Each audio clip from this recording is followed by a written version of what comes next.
Welcome to a virtual gallery tour of Visions of Place, Complex Geographies and Contemporary Israeli Art. I'm Cindy Peterson, Executive Director with the Taubman Museum of Art in Roanoke, Virginia. This special exhibition offers a unique lens through which to view and better understand themes central to humanity and society, including ethnicity, religion, geographical boundaries, and identities. It also introduces to many of us for the first time a wide selection of working Israeli artists, given the relatively limited exposure to contemporary Israeli art in the United States. The exhibition is broadly organized around geography, which in all its many manifestations, physical, personal, religious, political, historical, economic. It is an inescapable part of Israeli life, psyche, and art. This organizing topic is divided into 5 meaningful and sometimes overlapping themes: the past and the present, people in the land, contested geographies, interventions from destruction to healing, and diverse identities. Approximately half of the represented artists are women, and while the majority of the artists are Jewish from many different backgrounds, the exhibition includes Arab artists who are Muslim, Christian, and Druze. During this virtual tour, you'll hear directly from the exhibition's organizers and co-curators, Dr. Martin Rosenberg of Rutgers University and Dr. J. Susan Isaacs of Townsend University. Our own Chief Curator and Deputy Director of Exhibitions and Community Engagement, Dr. Carl Willis, will join them for a guided conversation. You'll also have the pleasure of hearing from a selection of exhibiting artists themselves, learning about their inspiration and their processes. A deep and sincere thank you to the Sam and Marion Golden Helping Hand Foundation for their support of this exhibition and its related educational and community engagement programming. And a big thank you to you, our friends here in the Virginia's Blue Ridge and beyond, for your continued support. We hope to see you in the gallery soon. And until then, we hope that you enjoy this virtual tour.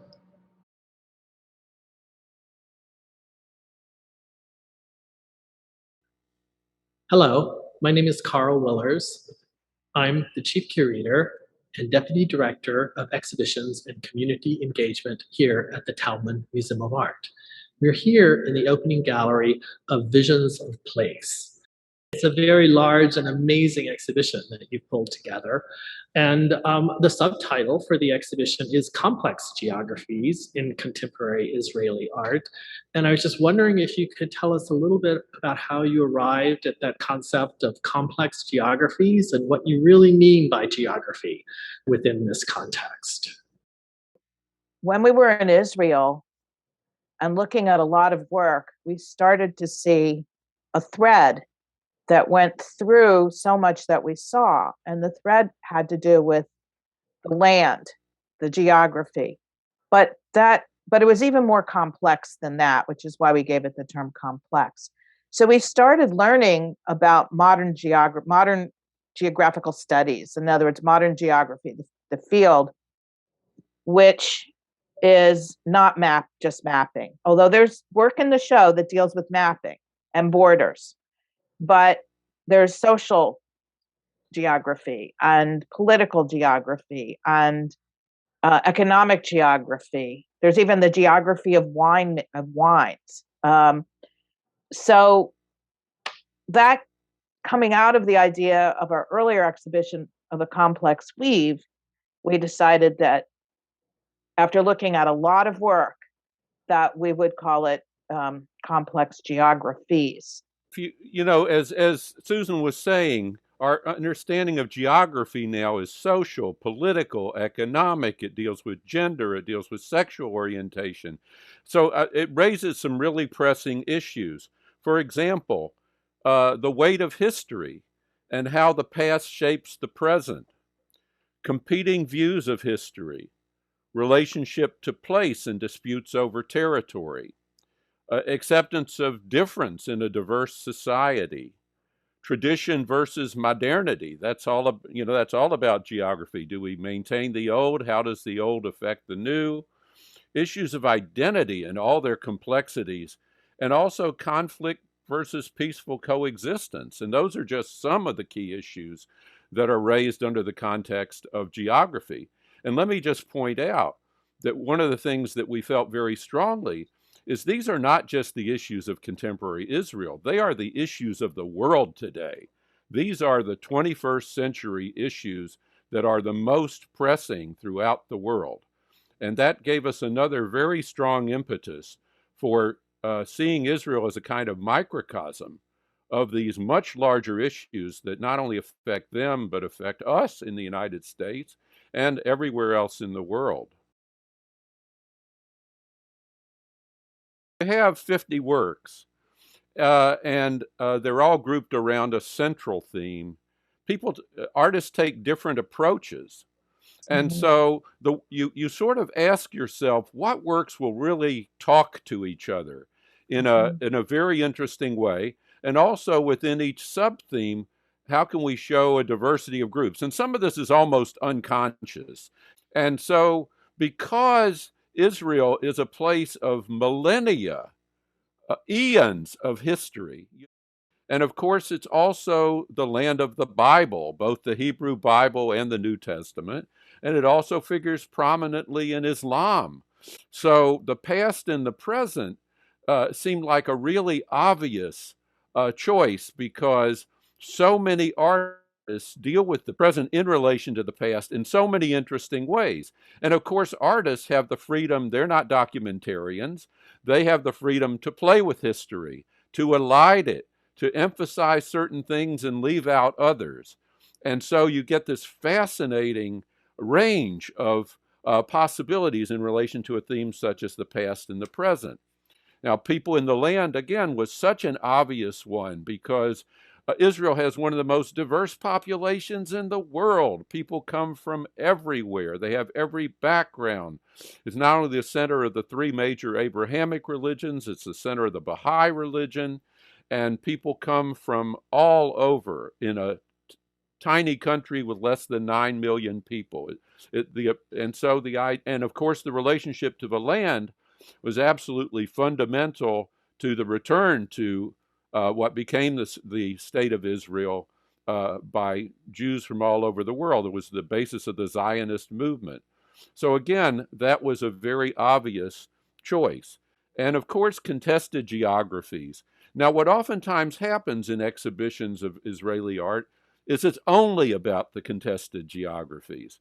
And we did not want that to be the case because there is so much more richness to Israeli life, culture, and art. Yeah, so with interventions, we have artists who are looking to finding a peaceful resolution. How can that happen? Sometimes they're looking at what war has done to the land. Sometimes they're looking for ways of resolving. So I think also sometimes if you come in from the outside, you think that everybody is on two opposite sides and they never speak to each other. And we found through the art and what artists said that wasn't necessarily true, and that there was actually there are a lot of people who would like to find a peaceful resolution, and many of these artists explore that in their work. And in terms of diverse identities, as we were saying earlier, it's hard to find a more diverse country. And identities can be very multifaceted. It's again, and in fact, many artists attack the very notion of the kind of dichotomies that we oftentimes think of when we think about identity. And of course, identity is also absolutely a fundamental issue in the world today.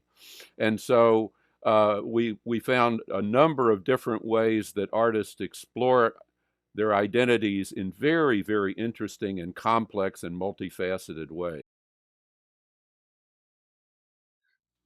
We are standing here in one of the first galleries of a 5-section exhibition in a section that's called Contested Geographies, in which you have grouped together works that deal with two of the most significant sites of the Israeli-Palestinian conflict, the Gaza Strip and the West Bank. I thought we might focus on this work by Nathan DeVere called Last Supper from 2005. After the 67 war, limited Jewish settlement in the Gaza Strip was supported by the government. And over the next 38 years, 21 small settlements were established. And settlers developed, for instance, a thriving citrus business. But for many reasons, security among them, the Israeli government decided that they had to disengage completely from Gaza in 2005. Now, this was very controversial in Israel. And they had to evacuate about 8,000 settlers from 21 small settlements in Gaza and 4 in the northern West Bank. Now, if we look at the work, it is really an exquisite work. Nathan DeVere is a fantastic photographer who has a strong degree of empathy, and it comes through in everything he does. You'll notice that there are different ages of people there, that this is an extended family, and it is very likely that some of these children have never known any other home than their home in the Gaza Strip. So there is no choice here. They are going to have to leave. And the work is called The Last Supper. And you will notice at the head of the table are several members of the Israeli Defense Force who are standing there quietly and very respectfully, waiting for these people to finish their meal so that they can fulfill their sworn duty to escort them safely out of the Gaza Strip. So this is literally their last supper. And as you can see, a variety of different emotional reactions to this event, ranging from real, almost very sadness, almost despair in a certain sense. And so it takes this political decision that affected so many people and brings it to a very specific human level that everyone can relate to. You know, everybody who has ever left a home and had to go somewhere else, every immigrant in the world has had this experience of leaving behind what is familiar and going into what for many of them would really be the unknown. In others, it would be returning to a part of Israel perhaps that they had already lived in. So it's just an incredibly rich and powerful work. I think we're actually going to be hearing from the artist himself about his works in the exhibition, as well as his practice in general. Part of. For the exhibition, the curators chose 2 of my pieces from 2 distinct series. The piece, The Last Supper, belongs to my first documentary series called Shirat Hayam, which documents the last 100 days or so of Jewish settlement that was evacuated from Gaza Strip. And the scene that we see in that picture is of the family, the main family that I photographed, Picard family, having their last supper in their house next to soldiers that come to evacuate them from their house. And it was a very emotional moment obviously for the people I photographed, but also for myself after spending a substantial period of time and really getting into the lives of the people I photographed. Therefore, it falls under contested geographies, which is part of the history of the region and also the contemporary times of the region. You know, as a modern photographer, I have different hats. One day I'm an educator, the other I'm a commercial photographer or a photojournalist. But my favorite hat is actually the artist. And in that one, I work on long-term projects that I self-assign myself, trying to explore different social, cultural, sometimes political issues, and trying to create a platform for discussion or contemplation. The 2 that are exhibited in the museum actually took each one a few months. Yeah, like a little bit under the year, including research, photography, editing, and everything. Each one has their own life in a way, just in terms of I'm trying to figure out what is the subject and what I want to say about it. What is my, how do I participate in the conversation, in the discourse? What can I add? And almost always, I'm not trying to set a specific point of view or try to convince my audience in a certain way. I respect them coming from their own background, but I'm trying to draw their interest, share with them something that they might have not been aware of or didn't notice about their own lives or reality, or show them a different type of reality. But in any case, try to really explore some of those subjects and create a base of discussion, hopefully promoting some understanding and some values that I hold dearly. This was the case also with those two projects. In Shirat Hayam, this was a traumatic historic time in Israel, that Israel parted into two sides, people that were for the disengagement or against the disengagement being the plan of ex-Prime Minister Ariel Sharon to evacuate 21 settlements from Gaza Strip and 4 from the West Bank, which took place in August 2005. And within that, I wanted to focus more on the human aspect of this and creating a body of work that will allow both the right wing and the left wing to contemplate on the reality and understand that it's very complex. It's not black and white. There's a lot of gray here. And also try to evoke some compassion one towards the other. I felt that Israel was literally torn into two different sides.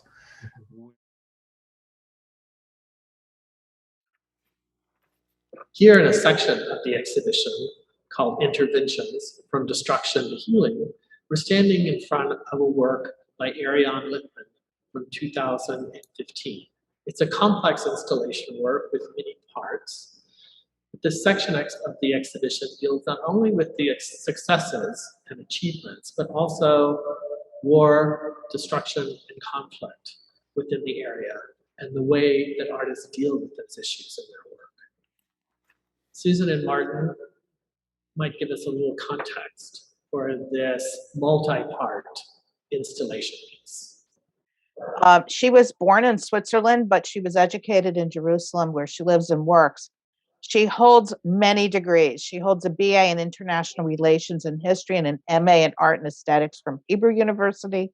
She has BFA and MFA from Bezalel Academy of Art and Design, which is also in Jerusalem. She's published author. She works in many different mediums, from video, as you can see, and performance, to photography, installation. She exhibits internationally. And the reason why this is important in terms of this work is that, which involves 3 different videos. She calls the whole installation, with the operating table, the patient, which is the altered map, and the instruments, she calls it Wounded Land. But she has a subtitle called Healing, because she's operating on the patient. And then each of the videos have titles: Sea of Death, The Olive Tree, and The Spring. So she's an extremely thoughtful person. So I'm going to give a little bit of fun background, which is I was visiting with Ariane in her studio and looking at this map. It's actually a historical Palestinian map from before Palestine, before Israel. It's a historical map. And what she's doing is she's plastering it with bandages. She's sewing it with the green thread, stitching it, because the green line was on maps as the border when we got to the period of trying to mark borders. And so there's always these references to the green line. And so she's sewing it with the green thread, and she's trying to bandage this wounded patient. So when I was visiting with her, she was just showing things to me on a table. And I said, wow, it would be really great if we had an operating table. And she said, oh, I love that idea. And then I was looking for like a World War I style operating table to go with kind of the period of the original map that's being bandaged here. And I couldn't find anything. And so we commissioned our sculptor at Towson, John Lundak, to make an operating table. And I gave him the dimensions.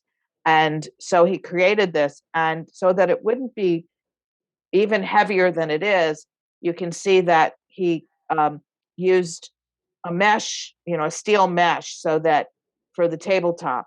And what that does also is it makes these incredible shadows on the floor. So it becomes almost another part of the installation. And so she cuts and reshuffles and assembles these maps, trying to control the placement of borders. But in reality, they're really, you can't really cut and rework them on paper and make it happen. And that has a historical reference as well, because of course that was kind of what was done, which was countries were created in the Middle East area by shuffling and cutting on paper, and drawing borders. I find her work very, very deeply and profoundly moving. She is a really, as many are, I'm not minimizing anyone else in the show, but a truly extraordinary artist. And the pieces are deeply emotionally engaging, and they're really worth, it's almost an hour of video between the three, and it's absolutely worth seeing all three of them. One that hit me so powerfully was the tree. What you have to imagine, here is this bare ancient olive tree. The olive trees are so much a symbol of the Middle East, as appear in so many of a number of our works. And it has died. And of course, we all feel that poignancy when we see a dead tree, because there's this sense of here was this life that was here for a very long time, and now it's no longer there. And it's died because it's at a checkpoint where there are all these trucks and lorries going by, and the pollution has essentially killed it. And so it's on a little island, basically, right at this checkpoint going into Jerusalem from the West Bank. And so we see her barefoot in white, bandaging this tree as if it were a sick or wounded person. And here, yes, as indeed, I have this trilogy of 3 works that I have done that I called at the time Wounded Land, because actually it was at a stage when it was at the beginning of the Wounded Land, which actually started in 2004 with maps in the middle of the Intifada, that the desire to deal with the wound in the land, whether it be topographically or actually being there and talking about wounds in the memory, wounds that happen to people, wounds, ecological wounds like the Dead Sea, happened more or less after the Second Lebanon War, when I went to the north. I was then a freelance photographer, which I had been during the Intifada because I wanted to better understand the conflict. So I left the comfort zone of my studio and I took a camera. I had no idea how to take pictures. And I just threw myself in a very complicated and conflicted place at the borders, starting to take pictures of the walls around Jerusalem after the bombs were going off very often as it was erected. And I found myself in really a new territory, also as a photographer, as an individual, as an artist who chose the field as her studio. So when I went to the north, I decided to take pictures of burned forests, because all the missiles had come from Lebanon and the nature was also destroyed. So instead of taking pictures of the violence and wounded people, which I had done during the Second Intifada, I decided to somehow put myself a bit above the conflict and start to talk about the wound. And that is why I called my work, my project. It's a big project that I have been continuing till now, entitled Wounded Land. So the map is called Grafted Land. And actually it was the first map which I took. It's a map, Palestinian Israeli map produced in Bethlehem, and the colors were different of the West Bank or Judea and Samaria, the way people call it, depending on their affiliation or their political view, the Gaza Strip and the Golan Heights. It was in a different color. So I decided that I would do a kind of operation, and this is why it's been exhibited on a table which looked like an operation table. And I left the knife and the other things that I had used to cut the map. They are also there with the bandages. There are bandages that are usually used in hospitals. It's not bandages with plaster that you buy in a shop already made. Those are actually bandages that I get from a special shop that provides hospitals. And why is that? It is because in 2009, my daughter was seriously injured. She was 9 years old. It was the first time she went to Scouts on a 1 night, 2 days. And she was seriously wounded with 3rd-degree skin burn. And the bandages were on her body for a long time, for a year. And I had used bandages beforehand in a work I had done in 2004, in the middle of the Intifada, where I cut the maps that are very specific maps of checkpoints and places where they were building the wall. So I had used, but not those kinds of bandages. And when my daughter was injured, I decided, while I was sitting there at near her bed in the hospital, I saw myself using bandages to heal maps. And this is how it all happens.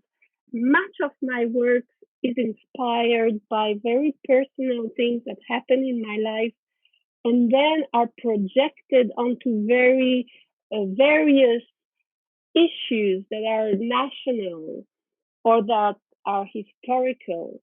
And therefore, those bandages suddenly became not only something that was hurtful, it was hard for me to use them. The first maps I did, I was really crying when I was doing them because it had been on my daughter, on Kalia's body for so long. So Grafted Land came in 2015, where actually I called it Grafted Land because I started to take off the parts that were in different colors, and I started to stitch them anew. And it's the same thing that happened to my daughter, who had to have skin grafts. So her body was actually a kind of had inspired me to talk about a bigger wound of the Holy Land and of this country which has been at war for so long, not for centuries. Armies had passed through the Holy Land, and it was called various names, and it was the Palestine Mandate, British Mandate, which included Jordan, by the way. So everything was very complicated, and I decided to do this operation. So this is for Grafted Land, and therefore you see bandages, you see the map that is produced in Bethlehem, but it's it's written in the title, Israel and Palestine. From this map, it's really interesting because it was the first grafted map I did. And there I noticed at some point that Judea, Samaria / West Bank actually looked like an embryo at the 9th week, a human embryo. And then it was so fascinating because in my mind, it was really the fact that this embryo had not yet a name, a defined name, had not yet a defined political statue.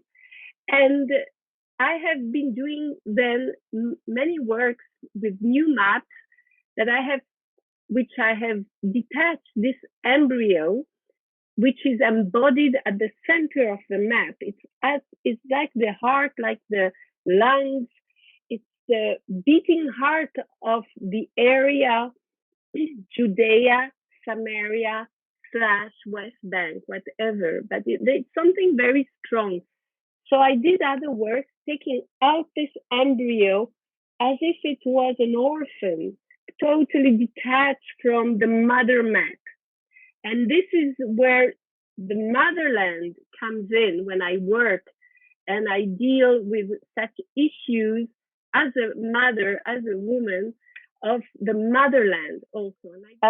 It is exhibited with the trilogy, the 3 movies. And the first movie which I did is called Sea of Death.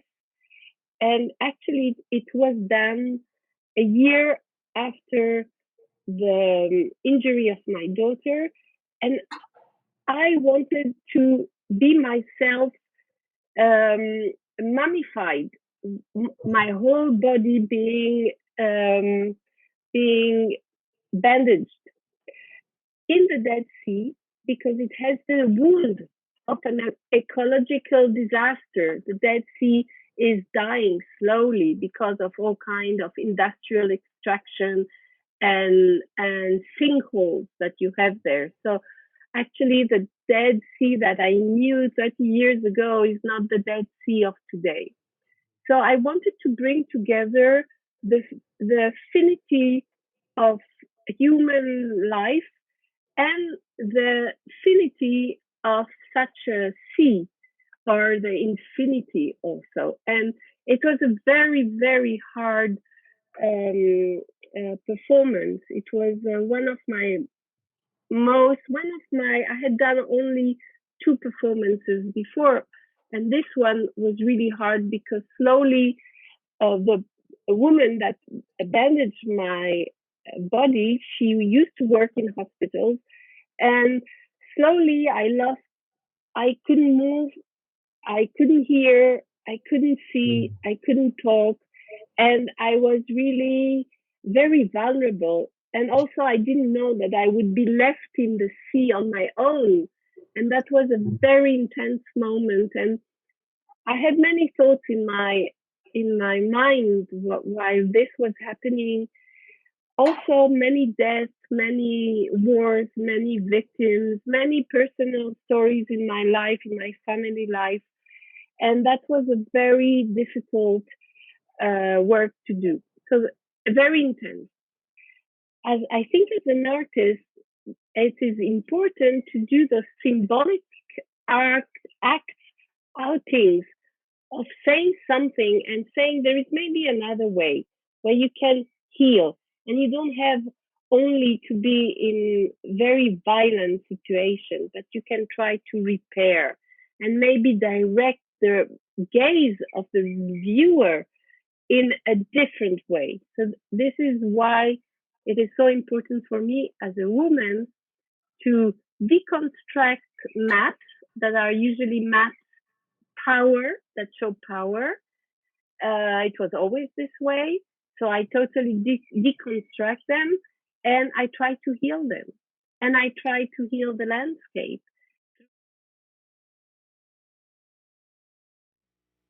Here within a section of the exhibition called Diverse Identities, a section that deals with the diversity of populations. within Israel. We're standing in front of 3 photographs by the amazing photographer, Rina Castelnuovo. And I might ask Susan and Martin to give us a little bit of information about these extraordinary images. They really are extraordinary images. And Rina Castelnuovo, who is a photographer and photojournalist, is very interested in something that we also feel very profoundly. And that is that although art can be very personal and very cultural in a very specific way, it can also oftentimes reveal surprising commonalities where you would think there would be apparent differences. And she's done that in a lot of her work. So in this particular case, as we mentioned before, there are the 3 Abrahamic religions for whom Israel is important for all of them. So Christianity, Judaism, and Islam. And here we see a group of devout women in each case at a place which is important to them in their spiritual and religious quest. Susan, why don't you tell us a little more? Yeah, so one of the things that I wanted to say is that she studied painting initially in Italy, graduating from the Academy of Fine Arts in Rome. And I think you can see the painterliness of these photographs. She really does have, in many ways, a painter's eye. They're very Baroque with the dark background and then the light shining down on the women or emanating from them. And she prefers, indeed, to photograph late in the afternoon or at night. And she does it. She wanted to, for this series, she wanted to look down upon or up towards DeSoto and Sue, or else down upon her subjects. And I know that for the novelist Joseph's Tomb, which is a very holy place for Jewish people, she actually climbed.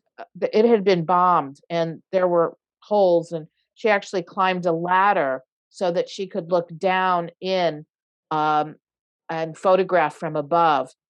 And so that was one of the things that she did. And then, so you can see that not only the relationship in terms of the idea of the religions having connection,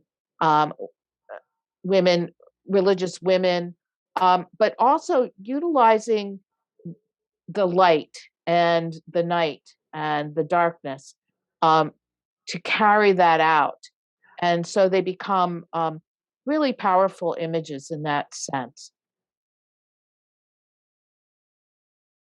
This section of the exhibition, called The Past in the Present, deals with issues of history. On the opening wall is an extraordinarily moving work by the artist Haim Maor. And I might ask Susan to give us a little context for this object. So Martin and I were on one of our trips. We met with Haim Maor, who's a very well-known artist in Israel. We visited with him at his home and studio, and we looked at a lot of work. And he works in a lot of different disciplines. We looked at photographs, all kinds of things. And he showed us this work and told us about it. And this is the work that we settled on. It is a suitcase. It is his father's suitcase. So when his father passed away and he was cleaning out his home, he found this suitcase. And in it were dated papers, newspapers. And he realized that this is the suitcase that his father, who was a Holocaust survivor, brought with him when he moved to Israel after the Second World War. And of course, being a Holocaust survivor, his father had numbers tattooed on his arm. And so what Haim Maor did was he punched holes into the lid of the suitcase that form the numbers. And then there's a light. It's a little difficult to see, not in person. Here's another good reason to go visit the show in person if you can. But there are lights inside that light up the dots, the circles that make up the numbers. So it's an incredibly moving piece. And the whole story of the Holocaust in relation to the history of modern Israel is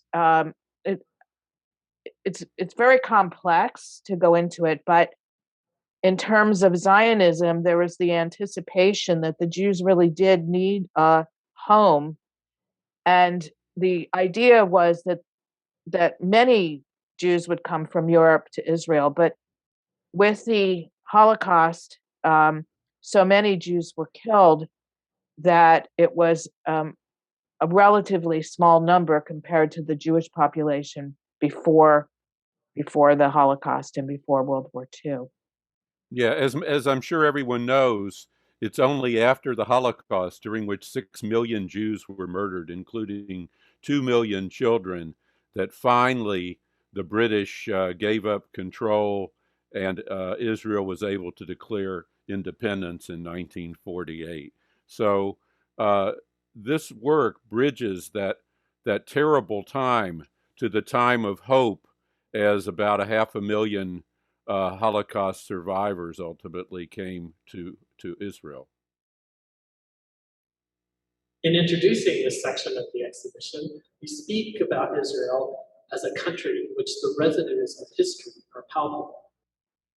Here we're standing in front of a photograph by Adi Ness from 2006 called Hagar. Yes, this is one of 2 works by Adi Ness in the exhibition. And Adi Ness is one of the leading internationally renowned artists in Israel. He is a photographer who plans his work very, very carefully. Is the opposite of a photojournalist. He stages his work, and he often works in series.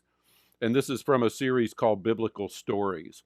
I'd like to begin just by looking at the work carefully. What do we see? We see a woman of indeterminate age, ethnicity. We don't really know what her background is. She certainly does not have a happy expression on her face. It's very pensive and perhaps worried. You'll notice that she is dressed, however, in what appeared to be rags. And as I said, Adi Ness stages his works very, very carefully. And his model in this case is actually a street person from South Tel Aviv, which is a very industrial area of Tel Aviv. You'll notice that she is seated in a pretty unforgiving environment, a pretty harsh environment. She's seated on concrete steps. And as I said, she has this rather pensive and worried pose. Now, some of you will, as you look at this, will have a sense of deja vu, because the pose itself is taken from one of the most famous works in the history of American photography, and that is Dorothea Lange's famous Migrant Mother, one of the works that was done during the Depression as a part of the official government documentation of the Depression. And so when Adi Ness did this work in 2006, he said it was a time of great personal stress for him, personal and economic stress for both him and the country. And some of that sense of worry, I think, is transmitted through this extraordinarily evocative figure. But now let's get to the title. We talk about the residues of history. The title is Hagar. So who was Hagar? Hagar, you will remember, is a figure from the Hebrew Bible. She was the concubine of Sarah, who was the wife of Abraham, the patriarch. And when Sarah was unable to have children, it was very important to have an heir. So she gave her concubine to Abraham so that he might have an heir. But later, miraculously, Sarah became pregnant at the age of 96, according to the Bible, and had Isaac. And once Isaac was born, who was a direct heir of Abraham, Sarah directed Abraham to send Hagar and her son Ishmael out into the wilderness, where they would have died if not for divine intervention. But Ishmael had a particular significance for Muslims because they traced their ancestry, the ancestry of Muhammad, back to Ishmael. And therefore, they oftentimes saw this story of the expulsion of Hagar and Ishmael as being analogous to what happened to the Palestinian Arabs after the establishment of the State of Israel, that many left or were driven out. And from the Palestinian point of view, this was a catastrophe. In fact, they called it the Nakba, the catastrophe. But we might also say, thinking about it in another way, that we can see Hagar and Ishmael as symbols of the Jewish people who were driven out of place after place from ancient times to modern times. And so it's also interesting to realize how this comes full circle, because Adi Ness was a first-generation Israeli, and his parents were Iranian Jews. A lot of people don't realize that there were hundreds of thousands of Jews in the Arab countries up until the establishment of the State of Israel. As many as 800 or 900,000 left or were driven out of the Arab countries after the establishment of the State of Israel. So Adi Ness, in a sense, was like Hagar. His parents were like Hagar and Ishmael. They were driven out. And so we see how many layers of history are in this apparently straightforward image. And it's one of the, it's an example of the complexity of so many and the richness of so many works in the exhibition. So in another sense, this image also represents everyone who has ever been displaced from their home, and even the homeless themselves.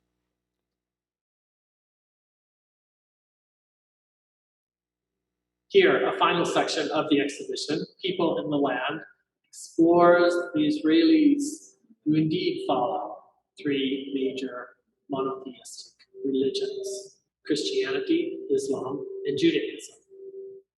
A black and white photograph by Mixie Kratzman from the Displaced series, a color photograph by Nathan DeVere from the 18 series, and a video by the artist Dor Gaz called Samira give us a hint of the diversity and color of this part of the exhibition. This is a young man who's 18 years old. And because this is part of the series that Nathan DeVere undertook to photograph people of Arab heritage in Israel. So he does this in their bedrooms, which tell a lot about them. And in this bedroom, we see a movie star poster, the Palestinian flag, and he's wearing the shirt of his football team. So Nathan DeVere insisted also that we have the quote from the young man himself, where he says, "I've been playing soccer for as long as I can remember. This is the most important thing in my life. I used to play for Hapoel Haifa in the second Israeli league. A few months ago, I was transferred to Hapoel Bian, my village's team. We are in the fourth league, so the level of the game isn't as high as I am used to." So he's very much about his soccer team, and you can see all of that in this photo. One of the things that I want to point out about Nathan DeVere aesthetically is that he has a tremendous control of color in his photographs. He really, really has a sensitivity and control of color. He really utilizes the color to help express the ideas in the photograph.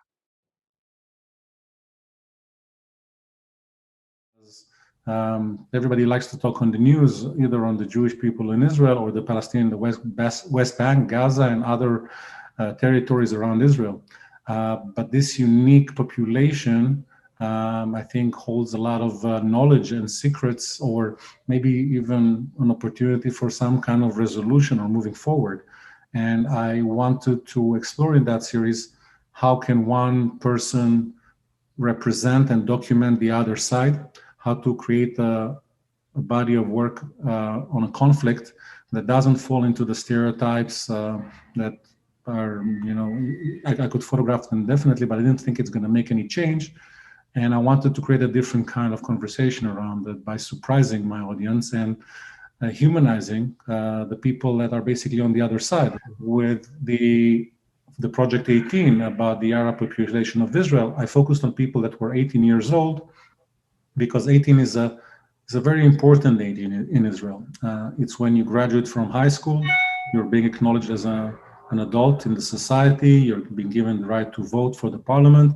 But while the majority of the Jewish population goes to the military, the majority of the Arabs don't. So it's also the separation between the two societies. And I wanted to be a forward-looking project. I wanted to photograph people that are young, that they are a bit confused about their lives, and they talk about, their personal identity crisis or the one of the whole society in that sense, but also tries to tell us something about the future.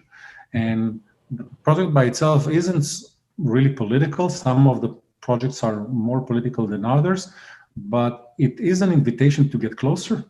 It's basically saying that if I photographed, people that sometimes consider me as an enemy, sometimes an adversary, sometimes, more as a friend, but if they let me into their houses, so can others.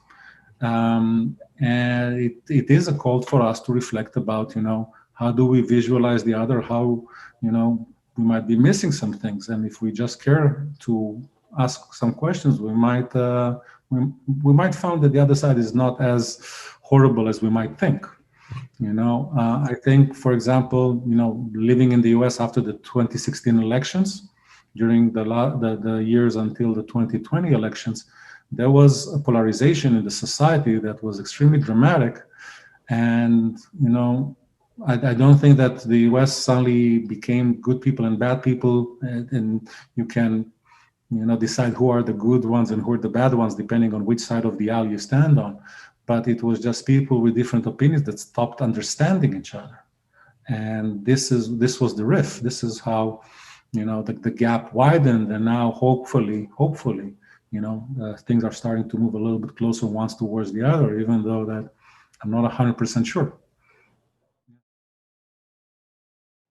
Above is an image of a Bedouin woman, and Mickey Kratzman lived with the Bedouins for about 6 months, I believe.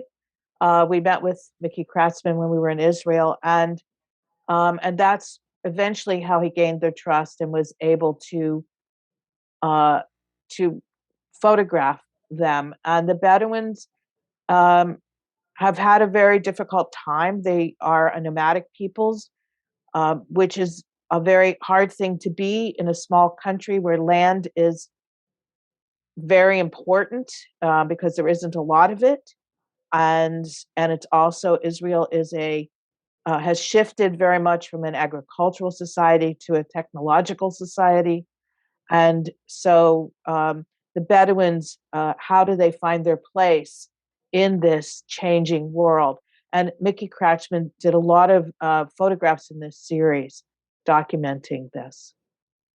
This is a work by Druze called Samira.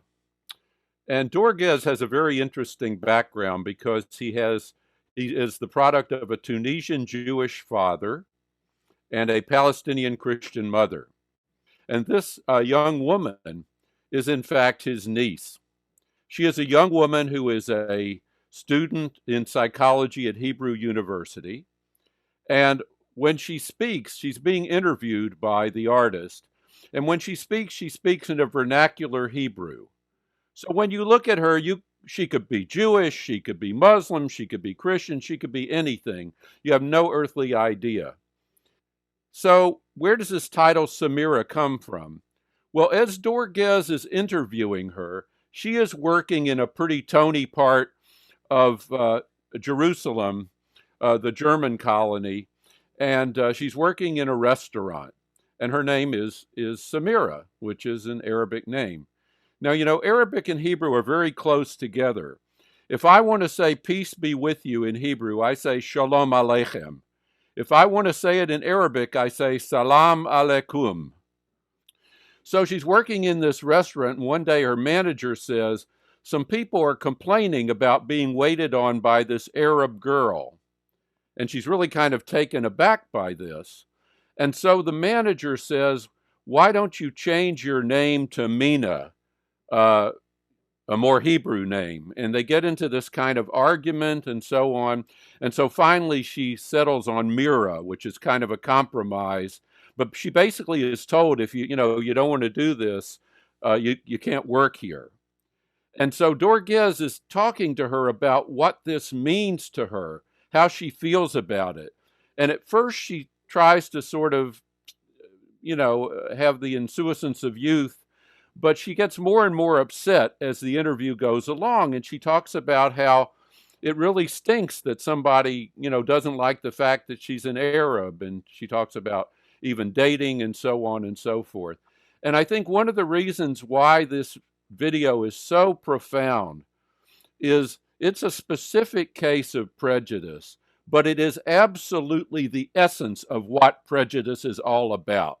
It is the case where you see yourself as one thing and someone else as the other. And this is what is tearing our own country apart right now. And I could never watch this video without being almost moved to tears, as someone who grew up in a still segregated Memphis, Tennessee in the South in the 50s and 60s and thought about these issues from the time I was a child. So it's an extraordinarily powerful work, and it shows how art can be so deeply personal and so profoundly meaningful to the individual, and at the same time express something that is truly universal. I don't believe any live human being can go through this exhibition without finding at least one, if not many, many works that will move them deeply, that will engage them profoundly, intellectually, morally, etc., if they take the time to really engage with the work. And we want to thank everybody at the Taubman for all you have done. This is a fitting last stop for our national tour of our exhibition, and it looks absolutely fabulous. And I would also like to say thank you to everyone. It's been a pleasure working with the Taubman. And again, remind people that if at all possible, go see the show in person, because to experience art up close and personal, that is really something special. And do you remember, Marty, when we were having lunch in Israel and you said to me, do we have like the best job ever? And I said, yes, we do. We have the best job ever. Absolutely. That's a fitting end. Thank you, Carl, and thank you, Dr. Rosenberg and Dr. Isaacs, for sharing this wonderful exhibition with the Taubman Museum of Art and our community. A special thank you also to our presenting sponsor, the Sam and Marion Golden Helping Hand Foundation. This exhibition and our educational and community engagement programming would not have been possible without your support. Visions of Place, Complex Geographies, and Contemporary Israeli Art is on view at the Taubman Museum of Art through June 20th, 2021. We are open to the public Fridays and Saturdays 10 to 5 and Sundays 12 to 5, with extended hours on our first Fridays until 9 p.m. We encourage you to visit in person if you can. A 3D virtual tour of the exhibition is also available on the museum's website at taubmanmuseum.org/visionsofplace. You can view and learn more about each work on display there. In addition, exhibition catalogs are available for sale online at shop.taubmanmuseum.org or come in to our museum shop. Thank you for tuning in today. Wishing you and yours health and happiness until we see you again.